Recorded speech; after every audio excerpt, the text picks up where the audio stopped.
नमस्कार। इन खबर में आपका स्वागत है। बॉलीवुड का एक और सितारा चला गया।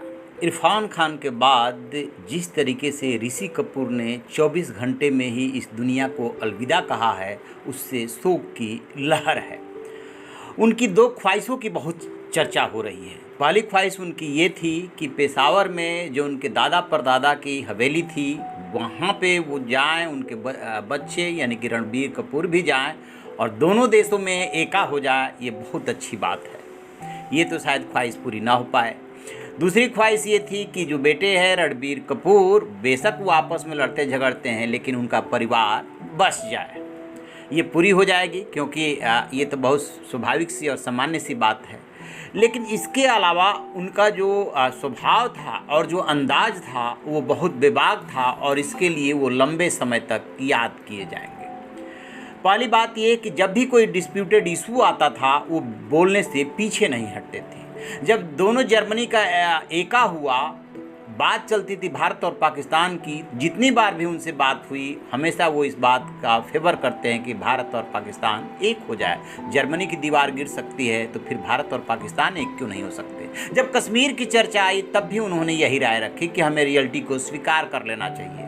लेकिन विवाद तब बहुत ज़्यादा बढ़ा था जब उन्होंने बीफ को लेकर के, जब पूरे देश में शोर मच रहा था, तब उन्होंने बाकी से स्वीकार किया था कि मैं ऐसा हिंदू हूँ जो कि बीफ खाता हूँ।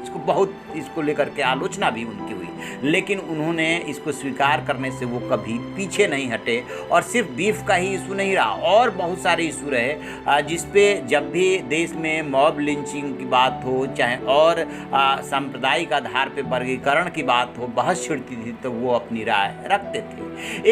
एक ऐसा ही वाकया 2016 का है और वो जुड़ा है बिहार से।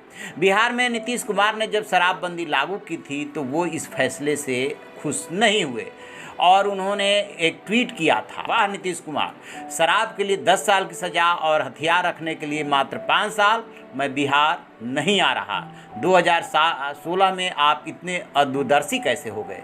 दूसरा ट्वीट फिर उन्होंने किया। उन्होंने राजस्व घाटे का उल्लेख करते हुए कहा था कि शराबबंदी की वजह से फ़ायदा से ज़्यादा सरकार को नुकसान अधिक होगा। ये भी कहा था कि ये अवैध शराब का धंधा बढ़ेगा, क्योंकि पूरी दुनिया में शराबबंदी फेल हो रही है। फिर उन्होंने नीतीश कुमार को उन्होंने सलाह देते हुए लिखा कि वाह नीतीश कुमार, आपको 3000 करोड़ रुपए रेवेन्यू का नुकसान होगा। यानी कि शराबबंदी आप मत कीजिए, वक्त के साथ कदम मिला करके चलिए नीतीश कुमार जी। ये बात अलग है कि नीतीश कुमार ने जो शराबबंदी की उसकी बिहार में तारीफ हुई, लेकिन दूसरी तरफ सिक्के का दूसरा पहलू ये है कि हाँ, अवैध शराब का गोरख धंधा भी वहाँ पे बढ़ा।